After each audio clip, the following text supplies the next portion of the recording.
착한 대처가 큰 피해를 막을 수 있습니다. 화재 피해 예방, KBS 라디오가 함께합니다.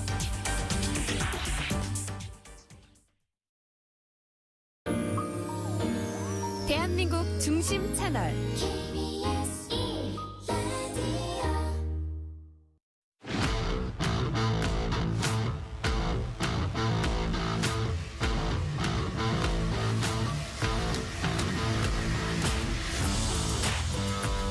한상원의 스포츠.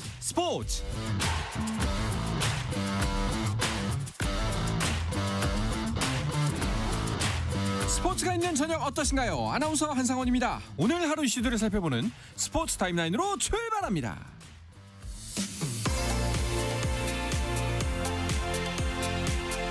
밀라노 코르티나 단페초 동계올림픽 대한민국 선수단에서 가장 먼저 경기에 나선 컬링 믹스더블 대표팀이 예선 첫 경기에서 스웨덴에 패했습니다.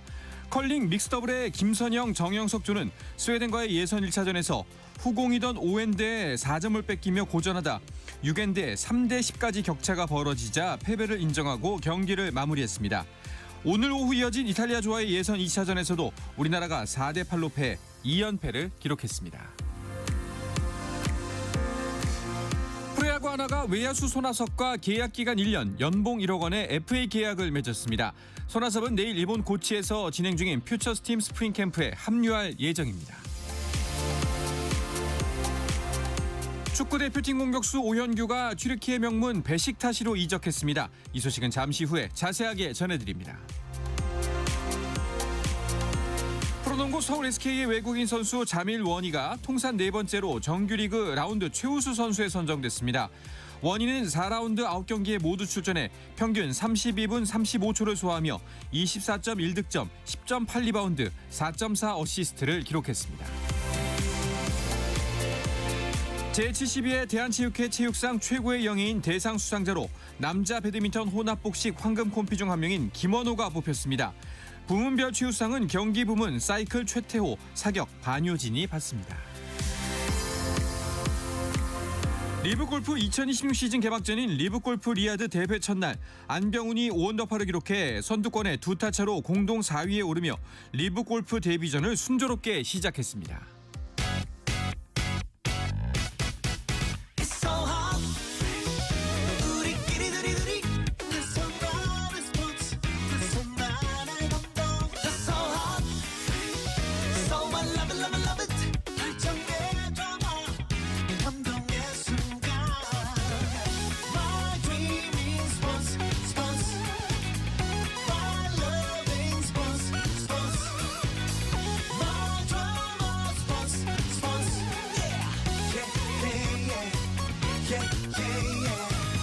스포츠.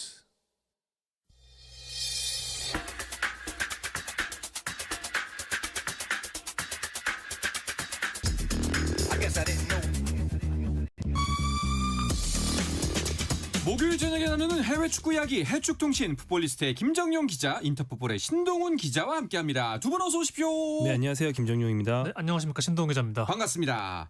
신동훈 기자는 저희 방송은 몇 번 나오셨는데 저는 처음 뵙습니다. 네, 저는 근데 레퍼런스 방송을 참고하면서 다른 선배들 어떻게 하시는 보면서 좀 이제 저는 되게 친숙하게 느껴지는데 저는 되게 그래서 저는 낯설어요. 일방적으로 봤군요. 네네. 저는 그래서 아나운서님도 좀 친숙하게 느끼도록 예. 잘해보겠습니다. 그러니까 마침 딱 그 제가 휴가 가거나 그랬을 때 이광엽 아나운서랑 네. 이제 방송을 했더라고요. 네. 오늘도 잘 부탁드리겠습니다. 네. 자, 그 지난주가 고정되신 후로는 첫 방송이었잖아요. 혹시 주변의 반응들을 만나보셨나요? 좀 SNS에 많이 올리곤 했는데 네. 이제 방송을 제가 어떻게 봤냐 물어보니까 그거에 대해서는 잘 봤다고 하시더라고요. 제가 그래서 제 SNS는 보지 말고 방송도 좀 잘 들어달라고 했습니다. 알겠습니다. 신동훈 기자와 함께하는 해축통신도 많은 사랑 부탁드리도록 하겠습니다.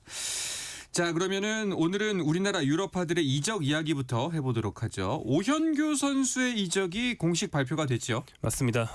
이번 겨울 이적 시장, 유럽 축구의 겨울 이적 시장에서 한국 선수에 굉장히 주목할 만한 이적 한 건 있었습니다. 네. 말씀하신 오현규 선수가 벨기에의 행크에서 튀르키예의 베식타시로 이적을 했는데요. 이적료가 한화로 241억 원 정도 되는 상당히 큰 액수의 이적을 했고요. 네. 계약 기간은 3년 반. 이것도 좀 의미 있는 수치입니다. 왜냐하면 보통 영입하면 5년 반 이렇게 할 수도 있는데 3년 반이라는 게 선수 입장을 상당히 받아들인 거라고 볼 수 있어요. 왜냐하면 오영규 선수가 진짜 잘했는데 3년 반 동안 재계 가능 그냥 뛰면 그다음 FA거든요. 네네. 네, FA면은 이제 빅리그 진출이나 이런 본인이 원하는 행보를 하기 좀 쉬워지는 것이기 때문에 여러모로 오영규 선수한테는 상당히 괜찮은 행선지로 갔다라고 볼 수 있습니다. 그 단적인 비교는 어렵겠습니다만 벨기에 리그에서 튀르키예 리그로 가면은 조금 더 업그레이드가 됐다라고 봐도 되는 건가요? 뭐 사람마다 다를 수 있겠지만 제가 봤을 때는 더 업그레이드 보는 것 같습니다. 왜냐면은 김민재 선수만 봐도 이제 페네르바체에서 뛰다가 나폴리로 가가지고 성공한 사례도 있고 네. 또 벨기에 리그에 뛴 선수들 이름값이나 좀 그런 면에서 봤을 때보다 튀르키예 리그 선수들이 더 좋거든요. 네. 좀 그런 면에서 봤을 때 오영규 선수가 이제 월드컵을 앞두고 좀 팀이나 리그를 업그레이드하면서 좀 도전을 했다 볼 수 있을 것 같습니다. 네. 말씀해주신 것처럼 튀르키예 리그에서 뛰었던 선수들이 꽤 있기 때문에 리그 자체는 낯설지가 않은데 베식타시라는 팀은 낯선 건 사실이에요. 맞습니다. 네, 한국 선수로는 이제 처음 이적을 하게 되는데요. 베식타시는 튀르키예의 수도 이스탄불의 3강 중에 하나입니다. 그 3강 중에서 이제 페네르바체의 우리 김민재 선수 그리고 이제 뭐 김연경 선수도 있었죠. 맞아요. 페네르바체 배구팀에 네. 뭐 이렇게 있었던 거고요. 그 수도에 있으니까 명문 중에 하나고 라이벌인데 최근에는 베식타스가 조금 더 뒤쳐져 있었어요. 네. 그래서 전력을 보강하기 위해서 또 나간 공격수도 있기 때문에 오영규 선수를 영입했다라고 보시면 되고요. 이번 영입은 베식타스 역사상 현재 시점으로는 역대 이적료 2위에 해당하는 굉장히 높은 액수입니다. 예. 그러니까 튀르키예가 뭐 아주 유럽 빅리그는 아니니까 요즘에 돈을 많이 쓰는 추세긴 하지만 뭐 오영규 선수의 이적료 정도를 쓴 적이 별로 없는 거죠. 다만 이제 임대 후 완전 이적으로 전환될 예정인 현재 영입 중인 선수 오르킨 쾌쿠치 선수가 있어서 이 선수가 완전 이적이 되면은 3위로 밀리긴 합니다만 그래도 이 한 구단의 명문 구단의 역사상 이적료 3위라는 거 상당히 의미 있는 그런 지표를 보이면서 가는 것이고 그만큼 큰 기대를 건다 그렇죠. 생각할 수 있죠. 꽤나 무게감 있는 이적이다 이렇게 봐도 될 것 같은데 오영규 선수를 베식타시라는 팀이 데려온 이유가 있을 거 아닙니까? 네, 타미 에이브레멘 선수가 이제 주전 공격수였는데 이 선수가 아스톤 빌라를 이적했고 또 그 전에 에이브레멘이 주전이었지만 골을 많이 못 넣으면서 좀 그 득점 부진이 있었거든요. 네. 다른 선수들도 있긴 하지만 다 부진하면서 베시타스가 이제 갈라타사라이 페네르바체와 경쟁에 밀리고 또 후반기 때 많이 치고 올라가야 되는데 그 중에서도 득점력이 부족했기 때문에 오영규를 데리고 오면서 또 말씀드린 대로 큰 이적료를 지출하면서 데려온 부분 자체가 뭔가 오영규에게 기대가 크고 오영규를 영입하면서 그 공격력을 보강하겠다 그런 의지인 것 같습니다. 확실히 이제 스코어러 점수를 위해서 오영규를 영입했다라는 그 의도가 확실하게 보이는 것 같습니다. 그런데 이렇게 이적이 성사된 걸 보면은 그 오영규 선수의 무릎 상태가 괜찮다는 얘기잖아요. 사실 지난 여름이었죠. 그 슈투트가르트 이적이 이 문제로 불발됐던 걸로 저희가 기억을 하거든요. 네, 맞습니다. 당시에 약간 상처가 될 수 있는 상황이었습니다. 네.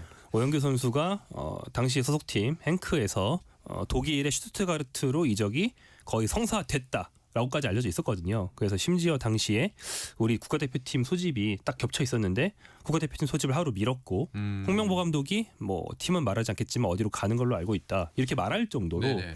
기정사실화 됐었어요. 근데 슈투트가르트가 무릎 상태를 문제 삼았는데 당시에도 무릎 상태가 과거에 수술 전력이 있다는 것을 약간 핑계 삼아서 이적료를 좀 깎으려는 그런 움직임이었다고 봐야지 진짜로 무릎이 너무 안 좋으면 아예 영입을 안 하는 게 맞거든요. 그렇죠. 영입을 하는데 돈을 깎겠다라는 협상이었기 때문에 아마도 그걸 좀 협상 카드로 써서 협상에만 썼던 것으로 생각할 수 있고요. 그 뒤로 행크에서 주전으로 잘 뛰었습니다. 현재 활약에 아무런 문제가 없거든요. 그렇기 때문에 무릎 상태에는 걱정은 없다라고 생각하면 될 것 같고요.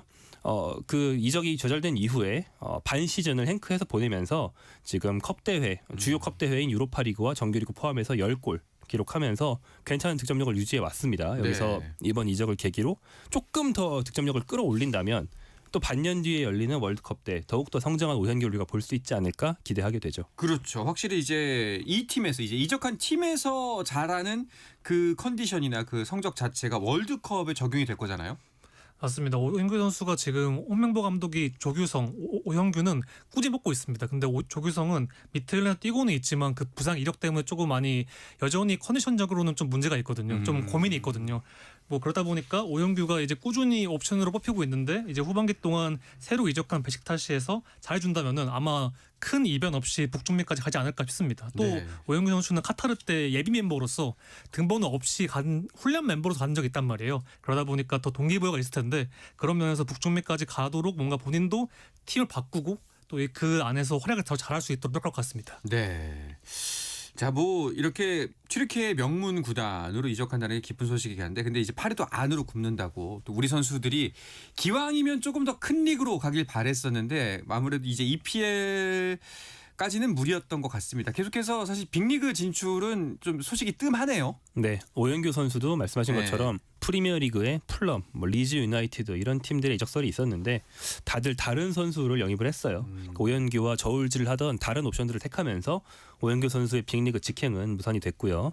빅리그에 한국 선수가 얼마나 있냐를 따진다면 이번 겨울에 오히려 줄었습니다. 네. 왜냐하면 4대 아니고 5대 빅리그로 따질 때는 프랑스 1부 리그를 포함을 시키는데요. 프랑스 1부 리그에 낭뜨에 있던 2명의 한국인 미드필더 권혁규, 홍현석 선수가 각각 독일 2부와 벨기에 1부 팀으로 이적을 했어요.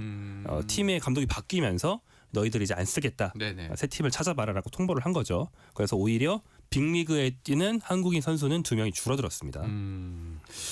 자, 뭐 프랑스 리그 얘기가 나서 그런데 그 이적설이 돌았던 이강인 선수는 오히려 파리 생제르맹이 계약을 연장할 수도 있다 이런 이야기가 들려와요. 네, 딱 그 시기에 이 스트라스부르전에 이강인 선수가 부상을 돌아왔는데 그 경기에서 교체로 나왔는데 정말 잘했습니다. 이 경기만 보더라도 뭐 엘리케 감독이 박수 계속 치고 함성 지는 거 보면서 이강인을 PSG는 절대 안 팔겠다는 의지를 보인 것 같아요. 그리고 이제 뭐 그만큼 유니크하고 또 막 아시아 시장도 확보도 유리하고 스페인어 능통하고 여러 면에서 너무나 매력적인 자원이기 때문에 PSG는 당연히 안 팔고 또 재계약까지 노리는 상황인 것 같습니다. 그러면은 이번 겨울 이적 시장 전체로 봤을 때 가장 눈길을 모았던 이적은 어떤 거였나요? 뭐 이번 겨울에는 주요 빅리그에서 아주 굵직한 이적이 많진 않았습니다. 이제 맨체스터 시티가 사실 아스날과의 프리미어리그 우승 경쟁에서 좀 뒤쳐져 있었기 때문에 보강을 좀 열심히 했어요. 네. 공격수 세메뉴, 수비수 게히 아주 굵직한 선수들을 영입해서 아스날 추격에 박차를 가하고 있고요. 전체로 보면 사실은 좀 스토리도 있고 재미도 있었던 건 유럽이 아닌 사우디아라비아였습니다. 사우디아라비아에 있지만 뭐 우리가 익히 알고 있는 세계적인 스타 선수들이 많이 있잖아요. 그런데 이제 그 중에 카림 벤제마 선수가 네. 원래 있던 알 이티하드에서 알 힐랄로 옮기고 또 알 이티하드에 있던 프랑스 대표 미드필더 캉테 선수는 튀르키예의 페네르바체로 유럽 복귀를 했는데요. 이런 과정을 보면서 또 재밌는 건 이제 호날두 선수가 좀 불만을 표했다 이런 얘기가 있어서 더욱더 막 관심을 모았던 것이죠. 뭐 호날두 선수가 불만을 표하는 거는 그렇게 새롭진 않은데 이제 내용이 궁금한 거잖아요. 네. 그리고 이적설도 호날두 선수한테 제기가 되던데 그게 대상이 또 심지어 맨유입니다. 네, 사실 맨유가 나갈 때도 안 좋게 나갔고 맨유에서 네. 호날두 연봉이 2027년까지 계약이 돼 있는 나스르에서 2억 유로거든요. 뭐 하나로 하면 3,455억인데 이 연봉을 맨유가 감당이 지금 안 되는 상황이고요. 네. 또 여러모로 했을 때 맨유가 나서 이적이 된 것 같은데 연결된 것 같은데 사실 말도 안 되는 이야기죠 사실. 그렇다면 사실 그냥 뭐 낭설일 뿐 호사가들의 입에 그냥 잠깐 오르내락 내렸을 뿐 사실 현실성이 없는 이야기인 거네요. 네, 뭐 호날두 선수가 뭐 이 팀과 알라스르와 재계약을 한 지도 반년밖에 안 됐고 네. 1년 반 계약이 남아서 가능성은 매우 희박하다 볼 수 있겠습니다. 그렇다면 불만 얘기는 뭔가요? 그것은 이 사우디 리그의 특성을 네. 알 필요가 있는데요. 사우디 리그는 그 사우디의 어떤 왕가의 네. 그리고 정부의 아주 그 석유에서 나오는 거대한 부로 돌아가는 그래서 이제 호날두처럼 초거대 연봉을 줄 수 있는 그런 리그이기 때문에 사실은 각 팀이 별개의 팀으로서 경영하고 경쟁하는 게 아니고 나라에서 주는 돈으로 4대 명문이 공동으로 운영이 되는 거라서 그 네 팀의 경영에 맞물려 있습니다. 근데 호날두가 내 소속팀 알라스르를 천대하고 저 알 힐랄이라는 다른 팀의 스타를 몰아준다. 그 똑같은 4명의 자식 중에 우리 자식을 홀대하고 있다. 네. 차별받고 있다. 이런 생각을 한 거죠. 그래서 뭐 출전과 훈련을 거부하기도 했다는 거고요. 뭐 그런 식의 얘기 때문에 좀 피해의식이죠. 그러면은 그 벤제마가 그 아까 말씀하신 알 힐랄로 가는 게 호날두가 토라진 이유가 될 수도 있겠네요. 왜냐면 알 나스르랑 알 힐랄이 지금 경쟁하고 있는 리그에서 아. 알 나스르가 그러니까 호날두가 알 나스르로 온 이후에는 리그 우승이 없었어요. 근데 지금 알 힐랄은 사실상 독주를 하고 있기 때문에 근데 지금은 또 알 나스르가 좀 앞서 있거든요. 근데 그 알 힐랄에 벤제마를 준다는 거는 우리 알 나스르를 약 견제하는 게 아니냐. 네. 이런 것 때문에 좀 호날두는 자신을 선수 이상으로 보고 이제 좀 리그나 이 사우디 쪽에 좀 그러는 것 같아요. 네. 그러다 보니까 좀 이제 뭐 화를 내고 보이콧하고 그러고 있는데 뭐 훈련 돌아왔다고 하니까 어떻게 될지 모르겠는데 일단 마음은 좀 많이 떠난 것으로 보입니다. 아니 근데 뭐 당연히 축구계에서 가장 유명한 네로라는 스타 중에 한 명인 거는 뭐 부인할 수가 없습니다만 이렇게 선수 한 명이 뭐 훈련도 거부하고 뭐 또 이것도 안 하겠다고 하는 이게 맞나 싶긴 해요. 네. 기본적으로 만약에 이게 이를테면 일종의 노동쟁의라면 뭐 그런 권리 하나를 행사할 수는 있죠. 한 명의 네. 근로자로서. 근데 지금은 그런 문제가 아니고 말씀하신 것처럼 구단의 살림을 좌지우지하겠다라는 약간 이런 차원의 움직임이라면 그것은 이제 선수로서 옳지 않다라고 네. 일반적으로 볼 수 있고요. 그래서 뭐 많은 비판이 나오고 있고 사실 호날두 선수도 이렇게 해서 구단과 싸우고 그럼 난 필요 없으니까 다른 리그로 갈 거라고 할 수 있는 상황도 아닙니다. 신동규 기자 얘기한 것처럼 다른 리그로 가면은 받고 있는 연봉이 뭐 10분의 1, 수십 분의 1로 줄어들 상황이기 때문에 그럴 수가 없거든요.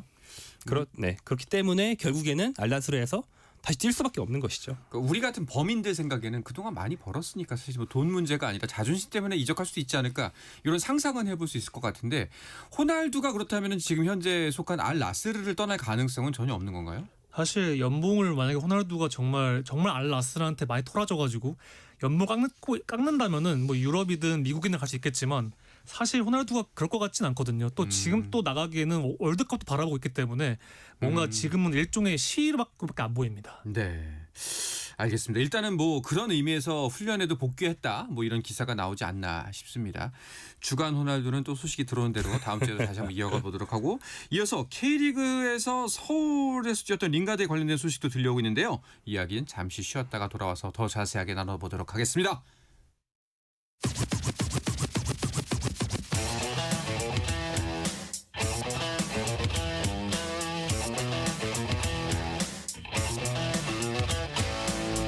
짜릿함이 살아있는 시간 한상원의 스포츠 목요일 저녁에 나르는 해외 축구 이야기 해축통신 풋볼리스트의 김정용 기자, 인터풋볼의 신동훈 기자와 함께하고 있습니다. 링가드도 이제 서울을 떠나서 팀을 찾아야 하는 상황입니다. K리그에서 뛰었기 때문에 링가드의 이적설에는 우리가 좀 더 눈길을 줄 만한 뉴스긴 해요. 맞습니다.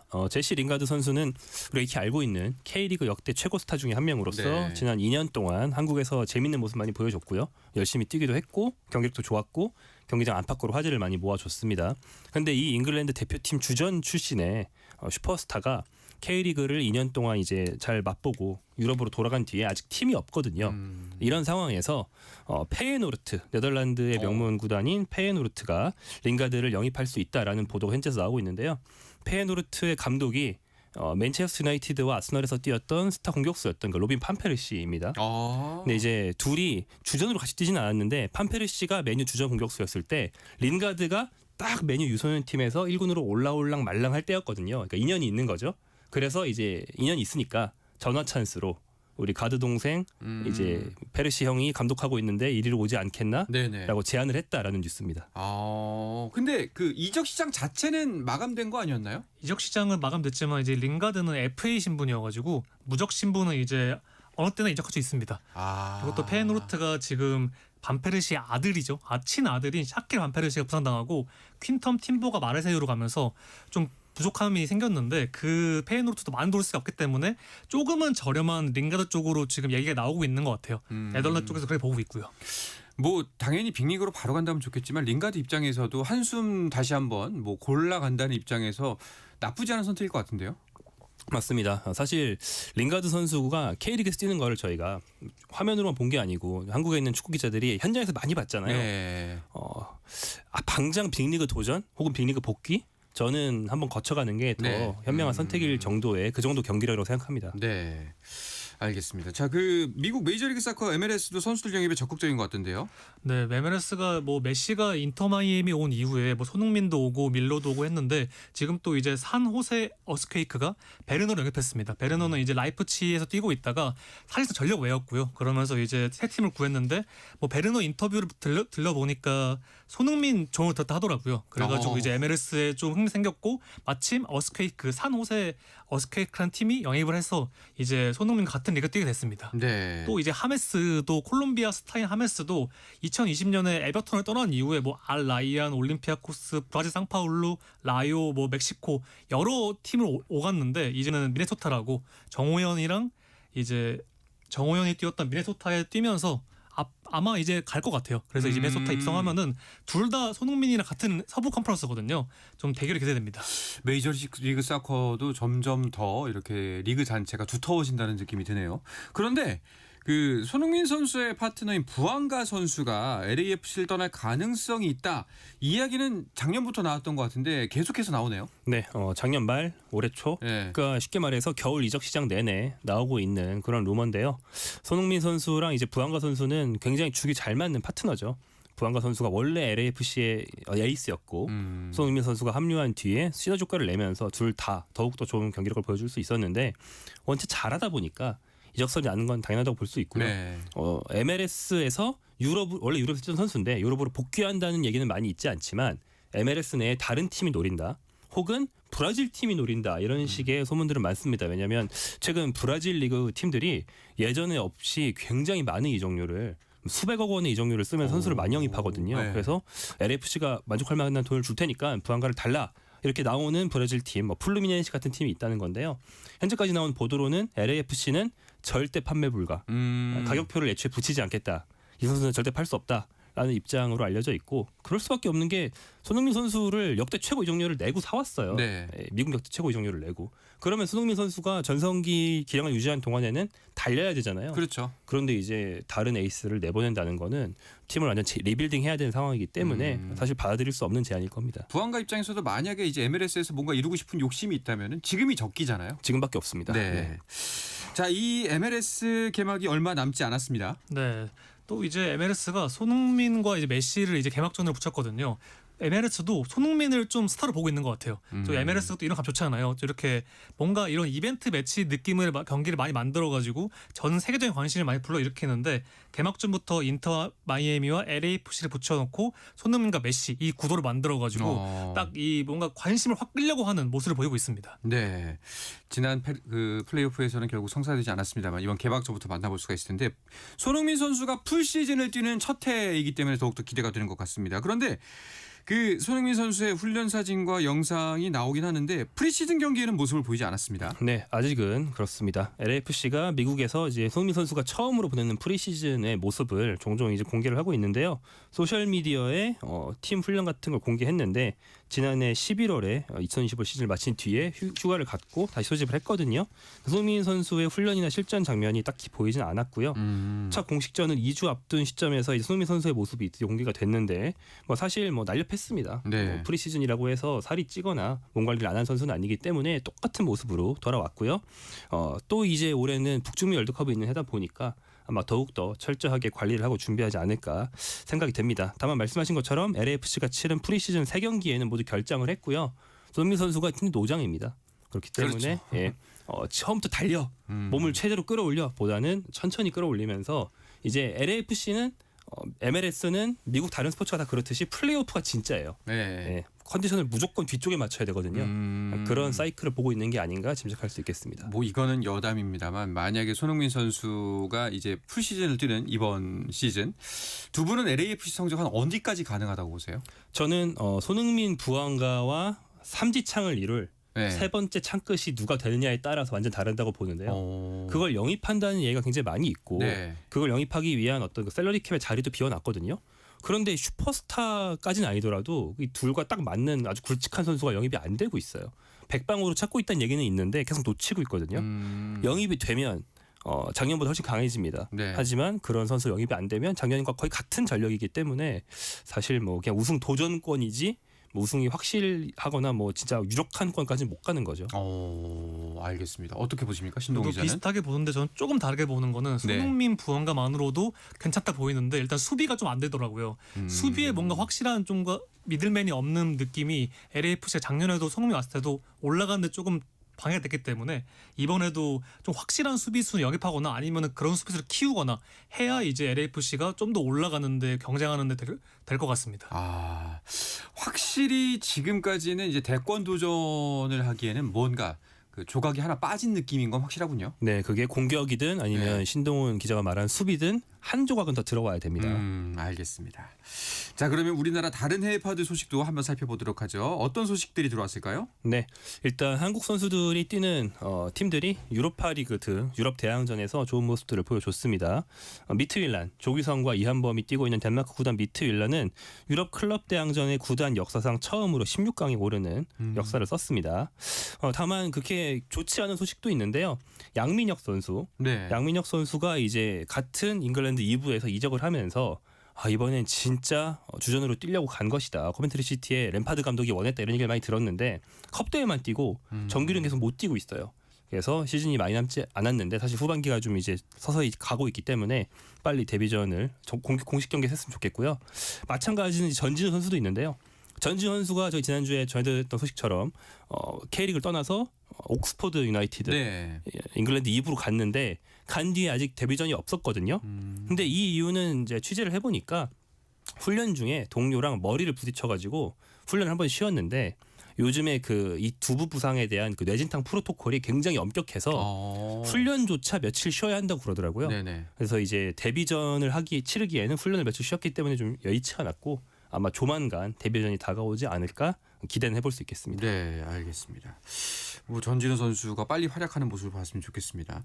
자, 그리고 맨시티와 아스널이 카라오컵에서 결승에 만나겠다는 소식도 유럽 축구 팬들에게는 관심을 끌 만한 소식인 것 같아요. 또 아스널이 첼시에서 조금은 경기는 지루했지만 이제 하베르츠가 마지막 극장골을 넣으면서 아스날 4대2로 통합 4대2로 이기면서 결승에 올랐고 아스날은 1992-93 시즌 이후 33년 동안 좀 그 리그컵 경기 우승이 없어가지고 이번 결승을 통해서 좀 우승을 노릴 것 같고요. 맨시티가 뉴캐슬을 잡으면서 맨시티도 올라갔는데 맨시티도 2020년 이후에 1급급 우승이 없어가지고 두 팀 모두 이제 우승을 노릴 것 같고 이제 아르테타와 과르디올라의 대결도 주목이 될 것 같습니다. 알겠습니다.